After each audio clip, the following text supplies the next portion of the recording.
What's going on, everybody? It is Fatherhood Unscripted. We're back with another episode, and we have Pastor Joe back. We are excited. Pastor Joe is the pastor of Vivid Church. Alec and I have talked about the church that Alec goes to and attends and is a part of, and Joe is the leader, the pastor of that church, and we have him back, just to talk about fatherhood and the relationship he has with God and the correlation with all of that. So yeah, without further ado, Joe, welcome back. Great to be back. Thanks for having me, guys. It's been a minute. I think you were in our first 7 months of being on. You were on our Valentine's Day episode. Yeah, that was a fun one. Yeah. I think that's one of the only episodes we've talked to. I mean, we've talked to a couple people about like wives and like stuff like that, but like that's the only one we've ever gone like in depth about like wives. So, but yeah, it's been a minute. But yeah, if you guys don't know, Pastor Joe, he is the pastor of Vivid in Brea, California. Awesome, amazing man, personal friend of mine. And we're just going to talk about, like what DJ said, just being a dad, being a pastor, and just how those two connect and what it is like to parent as a pastor and all that fun stuff. Well, so you lead all of us at the church. What does that look like at home? Is there a difference? Which, I mean, they probably kind of know you. So is there a difference between Pastor Joe and Daddy Joe? Oh, and Daddy Joe. One of my things, I don't know, like the core conviction since getting into ministry was I don't want my kids to see me as somebody different at church than at home. And so I try to be the exact same because I grew up with my best friend. His dad was a pastor. And as we were getting closer when we were just 13 years old and I started going to his house more and more and more, you could see that his dad was different at home than at church. Very charismatic, very likable at church, and at home, he was a different dude. And you end up finding out why, because I mean he was miserable. He was actually having an affair with the worship leader, and so I know, crazy, and so like that's I don't know if that's just marked me of like, okay, as I was going through ministry, I'm like, I don't want to be that dude. I don't want to be charismatic and really likable in, public. And then at home, my kids just go off to their bedroom and don't want anything to do with me. Um, he was a yeller. He would throw things. It was wild. Like it was very different. And so that's just hit me. There's this book, and I know Alec has it. It's called The Way to Win. And I go through it with a group of guys. And one of the things he talks about in chapter 20, it's almost like a small devotional, but literally in chapter 20 is how to lead your kids when they're small. And he says, children from their earliest impressions of God, or children form their earliest impressions of God based on their relationship with their earthly fathers. So that's weighty, right? Uh-huh.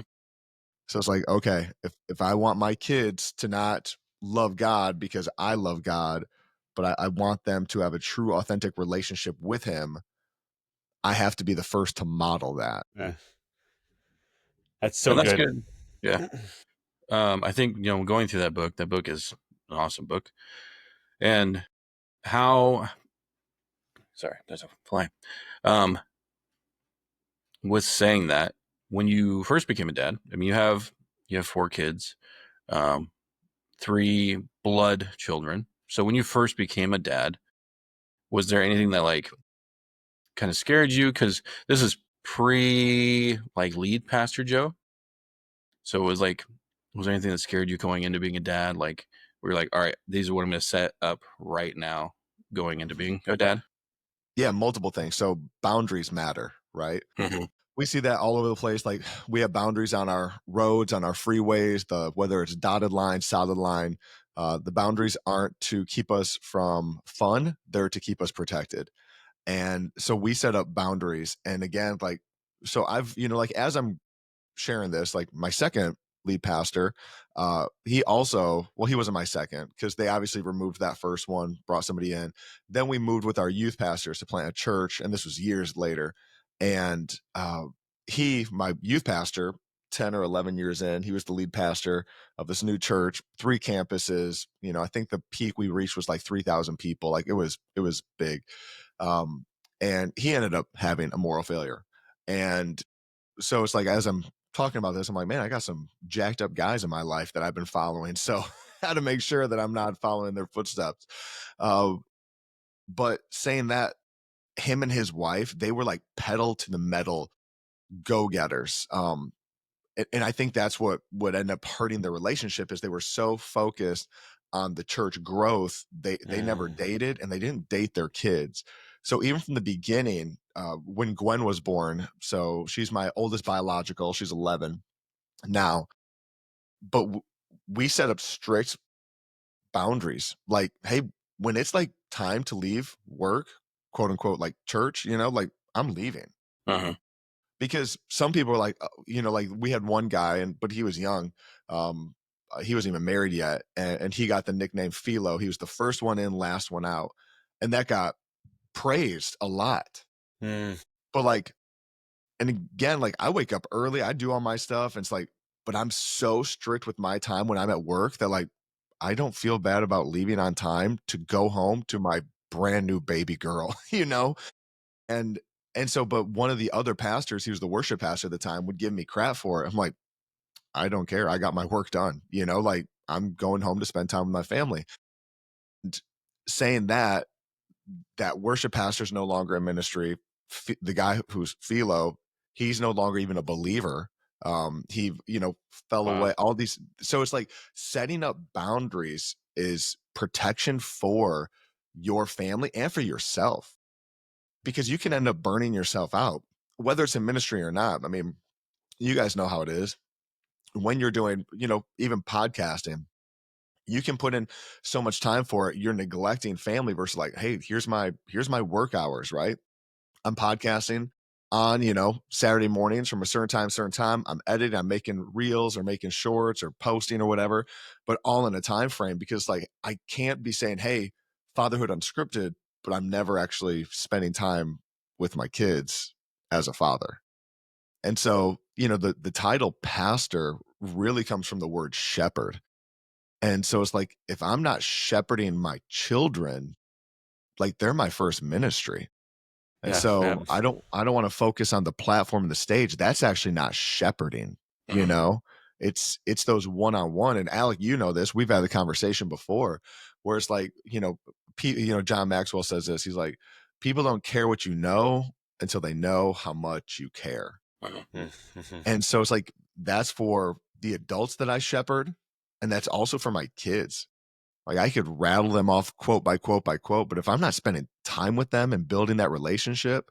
And so even now, like Gwen, so she's 11, she's really into basketball. So we're on summer break, and she wakes up with me at 4:30 in the morning to go to the gym with me to work out. Like she's just trying to get better. But also like that's a mentality Chrissy and I had to cultivate in her, of not like, hey, you're just not going to naturally be a good basketball player. You got to practice at it. You're not going to just naturally get stronger. You got to put in time in the weight room. And so I got her, it's called Dribble Up. It's a yellow basketball, and then you connect it to your iPad or your phone, and it tracks your dribbling. And so even the other night, she didn't want to do that. I was like, hey girl, it's 30 minutes a day. I was like, it's up to you. If you, so she has her best friend, his name's Cora, and Cora is a phenom on the basketball court. And Gwen, this was the first year she played, and she was probably the second or third best player.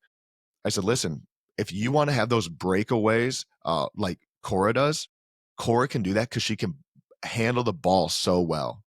I said, we're going to practice your shooting, but you have to practice your dribbling every single day for at least 30 minutes. I said, so if you don't want to, that's on you, but don't expect when you get a rebound or if they pass you the ball and you have a breakaway like that, you're going to dribble fantastic and do a great layup. I was like, you got to put in the work now. And so it's just even instilling that in their mindset. Yeah, no, that's really good. It's, like you said, it's about leading your kids, and then, it translates all throughout life. And something that I actually did with Nate recently, because Nate, is very competitive and he wants to win at everything. So we just did we and his cousins here in Vegas, they're having a race just the other day. And June, of course, beats Nate. And Nate gets upset. And I'm like, hey buddy, look, sometimes we lose. This is, this is just the reality. And he's like, but I don't want to lose. Then we just have to practice on how do we get better? How do we, get you to the point where you're beating June? But I said, and the second thing, you should go up and congratulate June.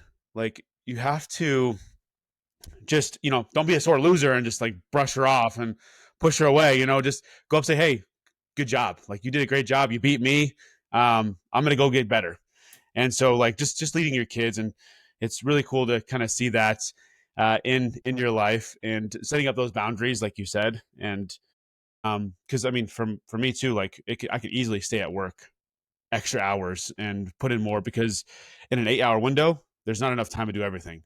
So I can sit there for 12, 15 hours and stay there at the office. But after that 8 hour, I'm like, I'm gone. I want to go spend time with my kids. I want to, cultivate that at home.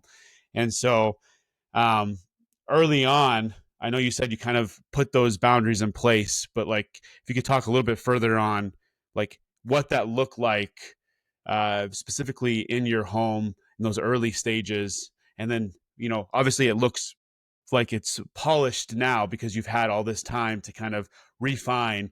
So how did that look like at the beginning? What were some of the like, you dips and, oh, this is not working, I got to pivot here type of stuff. Mhm.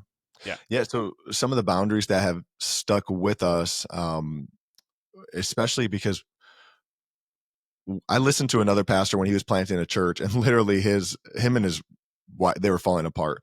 And so they had to make some adjustments. So it's like learning from other people's failures, right? So I'm like, okay, what boundaries do we need to put in place now that we're stepping out of just youth pastor role, associate pastor role, campus pastor role, into lead pastor role? And so we had conversation with our kids when we first moved to California saying like, hey, this first season is going to be busy because we're meeting with people all the time. We're like, but this is just a season. What happens a lot of times, especially in ministry, we like to, as Christians, we like to use the word season. The problem is, Sure. don't we? I'm like, I don't know other, Facts. I don't know other organizations or, that use the word season, but we're to season. But saying that, I know a lot of pastors that one season rolls into another season, into another season. It's like, hey, well, that's not a season. That's just your lifestyle. Because seasons change, right? There's dormant seasons, so there's slow seasons. So like even in the summer right now, it's like if church isn't packed out, like I don't like crap my pants because I'm like, it's a season. People are traveling, people are on vacation. You know what I mean? And so it's like I'm not going to be pedal to the metal trying to get all these people to church and to connecting when everyone's busy. So that's like, and this is church talk, but even something we did different this summer was instead of small groups in person, we're doing like digital small groups where it's everybody's going through the Bible, well, the New Testament in 90 days. And it's all in the Bible app. It's all digital instead to get together physical. So anyway, saying that, one of the things that we wanted to make sure when actually getting into the rhythm of church world, was that in the evenings, our kids still are priority. And then that me and Chrissy still prioritize each other. So what that looks like is we are home. Our goal is to be home 4 to 5 nights a week. So that's only 2 nights out doing something. So that might be like we have a worship night on Wednesday night, the first Wednesday. That might be me being at worship practice on Wednesday night. That might be a meeting, in the evening, something like that. Whereas the other ones, our kids see us home.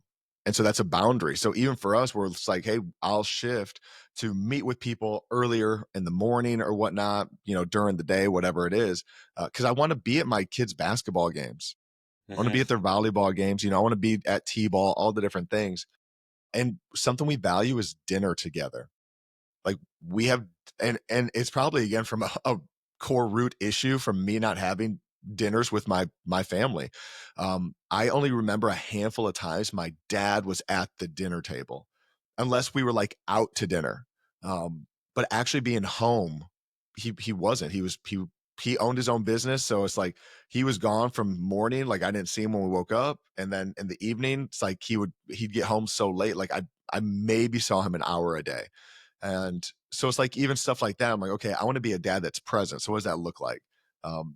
And so one of the things is, hey, we want to have dinner together. And at the dinner table, we don't have phones. We don't have our Apple Watches. We are engaged. We always ask the kids, what was your favorite part of the day? What'd you learn today? Gwen, our 11-year-old, is doing our 90-day Bible reading plan with us. So we ask her, hey, what stood out to you today? If she's like, I don't know, then me and Chrissy, we talk about what stood out to us, trying to help her understand, what she just read in the Bible and how to apply that to her life. So that's a strict boundary. We date them. And so that's like once a month, we take each of them out on a date. That my 4-year-old boy, my 8-year-old daughter, my 11-year-old daughter, date them all. If my 27-year-old lived here, I would take her out because she needs to know what a real man of God looks like compared to the loser she used to date. And so it's those things, because we even like, so here's something else we teach our kids, like even what they're wearing. Right. And so the other day we were at some fireworks on the 3rd of July, and Vivi was telling us something that some chick was wearing, really inappropriate. I was like, man, that sounds like a hoochie. And so Vivi's like, what's that? And so had to go on explaining, and Chrissy does such a good job at this, because we don't like just try to like keep them in a bubble. We point to things and teach them, hey, we don't go that direction, we go this direction, right? And because Jesus even says this, I am the way, the truth, and the light. So what's the right way? We have to point our kids in the right direction. What is the way? We're like, that's not the way. That's the way actually to insecurity and heartbreak and trying to get all the attention on yourself, but never finding fulfillment. Like that's what that way is. And Vivi learned from us. Your mom and dad have lived that way. I might not have used to wear those outfits that those girls are wearing, but I have lived that way. And so we're just like, and so Chrissy does a great job of saying like, hey, your body, what God has given you is for your future husband. And when somebody's dressed like that, they're trying to get everybody to look. And like Chrissy does such a good job explaining this. And she's like, but when you're trying to get everybody to look, you're really just asking a bunch of little boys to look, and you're not trying to get that man of God to look. Because a man of God actually isn't looking at that or for that. And so even in that, it's the boundaries of what our kids wear. Like they've had times and they just get bigger. So like maybe she's just shooting up taller, and she'll put on a shirt. I'm like, babe, you can't wear that out. Like I can see like your belly, even this past week, I think she wore one. I was like, why are you wearing that shirt? She's like, well, it's my shirt Gwen gave me. I was like, babe, you outgrew that. Like you can't wear that shirt anymore. So it's just teaching, even on that aspect, of even like boundaries to understand for themselves and the why behind it. Not just, hey, here's the rules. It's, hey, here's the why behind it. Like you are a daughter of God, and he made you special for a very special young man that one day you're going to meet. Maybe he already goes to our church. Maybe it's Micah. maybe it's someone you're going to meet in college. Maybe, like we don't know, but you want to protect yourself for him. And so we even teach them boundaries on that at a young age. They do drive each other crazy, so we'll say that. They do. So it could be a young love. Chrissy and I used to drive each other crazy. I drove Karina crazy, and then she finally broke down. Was like, oh yeah, this guy's cool. So that's it. We got there. Hey, quick pause here. I know we're hitting on some big stuff about identity and boundaries today, and we really want to help take this further in your life. So we put together a free list of daily affirmations for men. It's all about helping you grow, build your identity, and speak truth of yourself every day. If you want to start showing up as the man and the dad that you are called to be, grab it now. Just hit the link in the show notes. It's totally free. Let's get back in the episode. But no, I like that because like I know a lot of dads and a lot of people we've talked to have kind of fallen into that. Like it's a lot easier to just let things happen and not explain things to your kids. And you get to that, well, because I said so. And that's a dangerous path to go down because then your kids grow up and they have no idea what is what. And like with a lot of us growing up, like I know my parents were like that. It was their word was law, and we didn't ask why they were saying what they were saying. And so I know I've been there a few times where it's just like, well, what is that? Like, don't worry about it. Like you just push it off, because I don't know if you want to be lazy or what it is, or maybe a lot of times, like, I think my parents didn't know a lot of stuff, so that's why they didn't want to explain a lot of things. But no, I like that because it is good for especially dads to set those ground rules and set those boundaries for the kids and teach them while they're young, because if they go down, they're going to be the hoochies, you know, because I think that is what a lot of that is. They just weren't taught when they were younger. Yeah. So, But we get weird about having the conversation. mhm. And so it's like, I even told Chrissy, I was like, okay, we got to have the conversation with them because it's summer and it's like they're going to bed later, which means me and Chrissy have later time. So usually what our schedule is, they're in bed 8:30, go to sleep, and then me and Chrissy, because we're strict with our bedtime. Like I want to be asleep by 10 to wake up by 4:30. And so it's like that 8:30 to like 10 is our time, which includes sex. And so I'm like, if we got like, they've been like coming out 9:15, 9:30. I'm like, I'm just like looking at my watch. I'm like, yo, the countdown is on. We're only going to have so much time if they're not asleep by. And so even the conversation, like, hey guys, like if you're not staying in your room at 8:30 when we put you in there, like we're going to start shutting our door and you don't get to come and knock on it. Like you don't get to come and try to unlock it. Like, and even explain to them like, this is mom and dad time. And we've told them that, but now it might be like, this is mom and dad time. Like, so like stay in your room or you are going to be freaked out or grossed out if you try to open that door.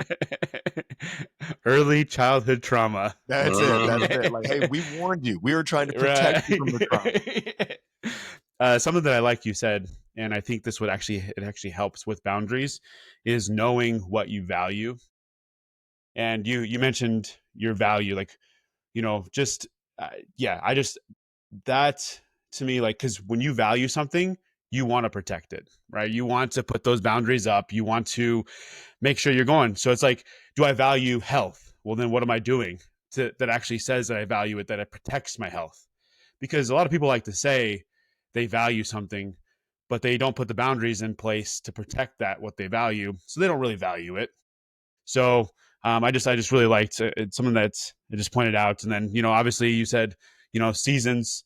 We go through different seasons and different parts of life, but there are some times where it becomes now a lifestyle and not so much like, oh, I'm just going through this season. Well, bro, you've been in this season for 2 years. I don't know what kind of season that is, but it doesn't sound like a season to me. But like just knowing and recognizing when you're doing stuff that doesn't actually align with your values and pulling yourself back saying, why is that? So I don't know if you can talk to that a bit, just like pulling yourself back. Okay, I'm not actually valuing what I say I am. So how do I put myself back into this place? Yeah, I mean, that's a great question. So there's a book that I recommend to like everybody. I was actually just developing a teaching off of it called Atomic Habits, and by James Clear is fantastic. And when he talks about like talking about like goals, right? It all comes down to your identity. And so it's like when you value something like what you were just saying, DJ, it's like because you identify, right? Like if my identity is I want to be a good father, then what processes am I putting in place to reach that goal? Because in the book, he talks about like a target, right? He's like, usually we have the goal is the target. He said the goal should actually be on the outside of the circle. Then the process is, and then in the middle is identity. And so when you start with identity, you begin to say, okay, what would a godly husband do? Godly husband would date his wife. A godly husband would show his insecurities to his wife, because we see that throughout the Bible, right? A godly husband would ask for forgiveness, admit when he's wrong. Same thing with a godly father. What would he do? He would apologize to his kids when he's wrong, and I had to do that last week. So again, I'm trying to be alone with my wife, and they were just loud and obnoxious down the hallway, making paper airplanes, throwing them at our room. And they suck at making airplanes. So they were just paper. And then they would get out of their bed and throw it closer and closer. And I was like, oh my gosh. It was all because they couldn't get their like nightlight on. And it was still like light out. I'm like, guys, it's like I'm watching this, and this is how sinful I am. I was watching a sermon and just getting frustrated with my kids.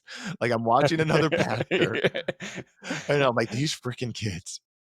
And so finally I get up, go in there, fix their nightlight. I was like, it is bedtime. Don't talk to me anymore. and just walked out.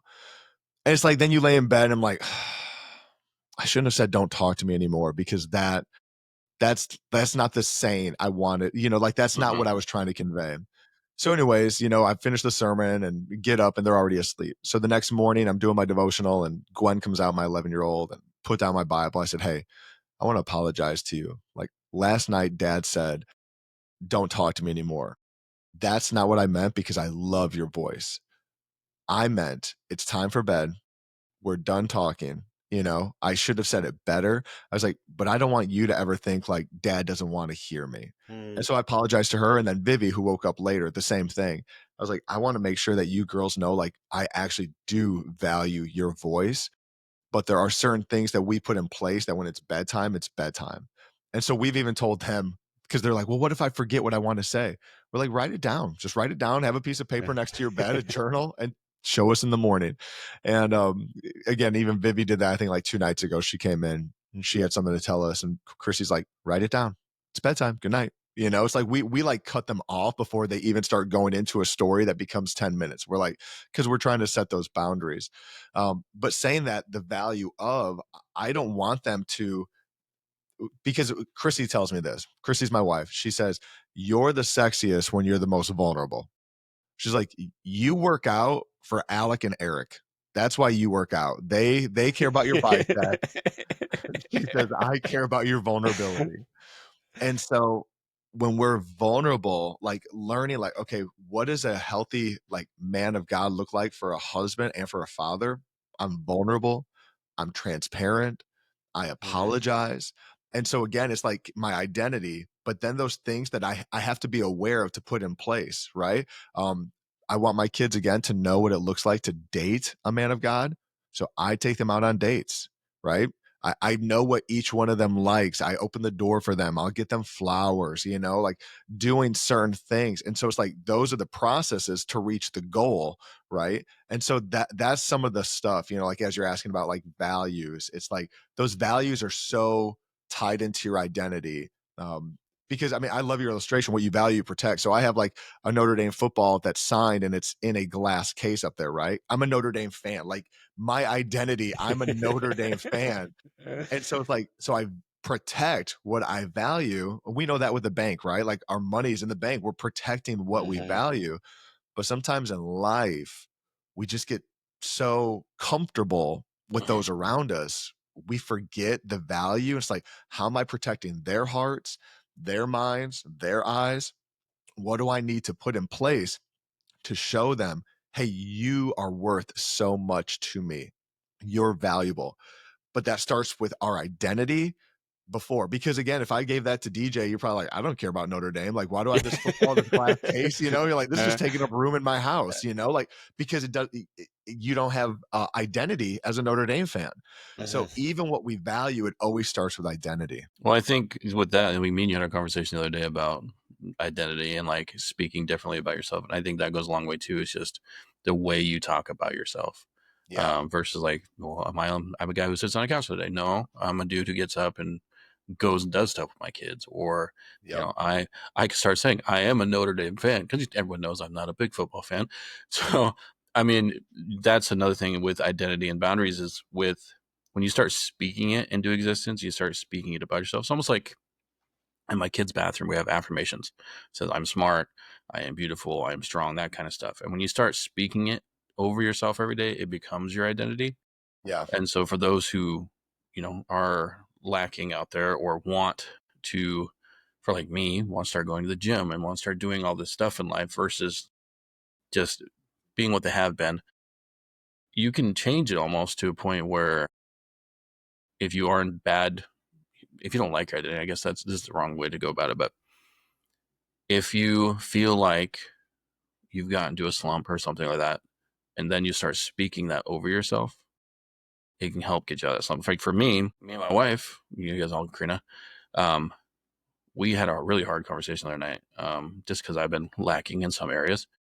And so this week I've been really, after me and you had talked, I've been really on top of myself about talking identity over myself. I'm actually going to do about it tomorrow at church. And just so for any people listening, if you feel like you're going through a hard season, if you feel like you're having difficulty being a dad, if you feel like you're having difficulty setting up boundaries, just start speaking that over yourself. Like, I am one who sets boundaries. I am a man of God. I am a good dad. Like, that one can be a little hard because sometimes you can say you're a good dad, but that is based off of solely like actions. But no, I like that identity because definitely that has been helping me a lot this week. Like, I know we talked about like, oh, I don't want to get out of bed at 4:00 in the morning.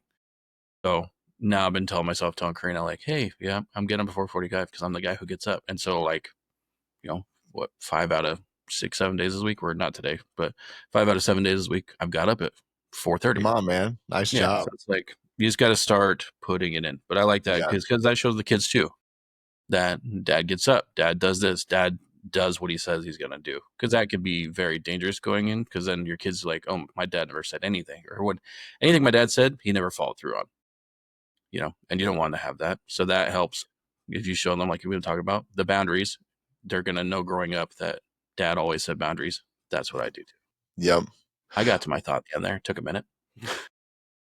Well, you even sharing that, I'm working on right now, like a men's teaching on different like men of the Bible and how each of them led, whether it was spiritually, as a family, and their leadership, whatever it is. And so even, like looking at David, like God was seeking a man after his own heart. So even like the daily affirmation. So this is what I have written down. It's like, I'm a man after God's own heart, seeking his will above my own, which then ties into Matthew 6:33 that says, seek first the kingdom of God and his righteousness, and everything else will be added. And so it's like, God, as I seek you first, as I seek your will, I know the things that I'm so concerned about, you'll actually bring on, because I'm putting the kingdom above my kingdom, right? And so again, it starts with identity. And I have this down, like, I humble myself before God and I'm teachable in his hands, because we want to be correctable. Even the reason you guys do this podcast is to teach other guys, right? And if another guy listens on here and if they're not teachable, excuse me, they're just like, oh man, this is garbage, right? I can't learn this. Like, I already got it together. It's like, no, like, even if 99.9% stuff you can't apply, there's that 0.1. It's like my wife and I, like, our kids teach us so much. I remember one time we were driving down in the car, and Gwen randomly just asked me, Dad, why do you talk to Kara, that's my adopted 27-year-old, different than me? And then she just started looking out the window again. I'm like, well, what the frick? How do I sound to Kara versus Gwen? I'm like, and it just gets you thinking. I'm like, am I harder on her? Do I expect more? Does it sound more like a pastor than a dad? And so that just like shift my mindset. I'm like, okay, like, I got to make sure I'm talking to her the right way. So anyways, but like what you were saying, those affirmations that matter. And again, we know this. The world is not speaking life over us. It's beating us down. Like, we don't get that many data boys from work. It's more like, hey, you missed this, you were late on this, X, Y, and Z. And it's like, okay, so it's like, I need to encourage myself in the Lord daily. The Bible talks about encouraging yourself. And so those affirmations of like, who am I? Craig Rochelle, he has a bunch of affirmations. He's a lead pastor of the church that invented the Bible app, but he has my line. And like some of his are even, Jesus is first in my life. I exist to serve God and glorify him. I love my wife and will lay down my life to serve her. My children will love God and serve him with their whole hearts. I will nurture, equip, train, and empower them to do more for his kingdom than they can imagine. I love people and believe the best in others. It's like, those are some of his affirmations that if we say this, especially first thing in the morning, like, okay, I love people and believe the best in them. That means when I have to have a hard conversation, and me and Christy, we say this all the time, if we're having a hard conversation with somebody, is I love them and they love me. I want the best for them and they want the best for me. It helps bring down any like anxiety or anger or anything. It's like, no, this is a shepherding, loving conversation. And it's like, okay, if my goal is that my children love God and want to serve him, how am I going to nurture that? How am I going to equip them? How am I going to train them? How am I going to empower them? So, I mean, we believe in the gifts of the Spirit at our church. We believe in healing. And so we have Gwen, our 11-year-old. I mean, we have all of our kids do it, but if Gwen, she functions in this, we have them when somebody needs healing, that our kids are praying with us. And we've seen through Gwen's laying out of hands, like healings happen. And so for us, again, it's like, see, this is your faith. This isn't mom and dad. Like God, the God of the universe wants to flow through you. And at age 11, you can start ministering. You don't have to be an adult, you know? And so even thinking of back to David, you know, I mean, some theologians believe that David was between age 9 and 15 when he slayed Goliath. Crazy. And it's like, we're like, oh no, you're too young to be in ministry. It's like, what? David was killing giants. Right. And he wasn't even in youth ministry yet. Yeah. Yeah. He's in that 5'6". Yeah. So yeah, no, it was what you said too is like just modeling everything. And it's great when, you know, for me, I can model this for my boys. What does a man of God look like? For my wife, she can model it for my daughter. What does a woman of God look like? And then vice versa. Like you said, we take our kids on dates too. So what does that look like? You know, just modeling to our kids, especially my daughter. Like when I take her out, like I want you to know, like because she's super independent already at 2 going on 3. She wants to do everything by herself, and she wants to open the door. She wants to, no, Dad, I got it. And I've actually instilled this in them to know that they got this. They can do anything they set their hearts to. But like in those moments, like, no, baby girl, I want to open the door for you. Like I want to show you, like you don't have to do everything. Somebody should want to partner with you and help you through things. And this is what, you know, you should be looking for, you know, when you are going to start dating and start, you know, really looking for that one. Like, are they checking all the boxes? And are they going to be somebody who wants to partner with you, or are they going to just feed off of you, or, you know, suck you dry of all of life? And so I really like that. And it's so true in the Bible, right? Like just seek God and everything else will fall into place. Like your children will go after God because you're seeking God. And so it's like, you know, when they go into the world, you don't have to worry because God's got them. Like it's just so cool. It's so empowering. Like, okay, God, I don't have to do everything on my own. I just throw it up to you. I just seek you and you're going to help me out with all this. And that's really what's cool about partnering with God when it comes to fatherhood. And yeah, I know we're about to get up on time. I don't know if Alec had any more questions, but I want to say I appreciate your time on here. Like it's so good. Like this is really good. I don't know. God's gonna speak to somebody about this, and it's really gonna change their life. So I appreciate you coming on. Oh yeah. I love always being on with you guys. Yeah, same. Thank you for your time. I mean, we'll see each other in here pretty soon, but just thank you. And thank you for bringing what you brought today, because it is good for people to hear that, because there's a lot of dads out there that don't know, you know, they're looking for the answers and they don't know where to get the answers, and to find that, you know, setting boundaries and speaking life into their children is very important. It's good that they learn that. So thank you, sir. As always, everybody that's listening, you guys can find Pastor Joe on Insta. You guys can find him at The Married Life. You can find him at Vivid Church. You know, come check it out. We're in Brea. And for anyone listening, we love you guys. If you got something from this episode, leave it down below. Make sure to subscribe, comment, all the fun things. And we'll see you guys in the next episode. Love you.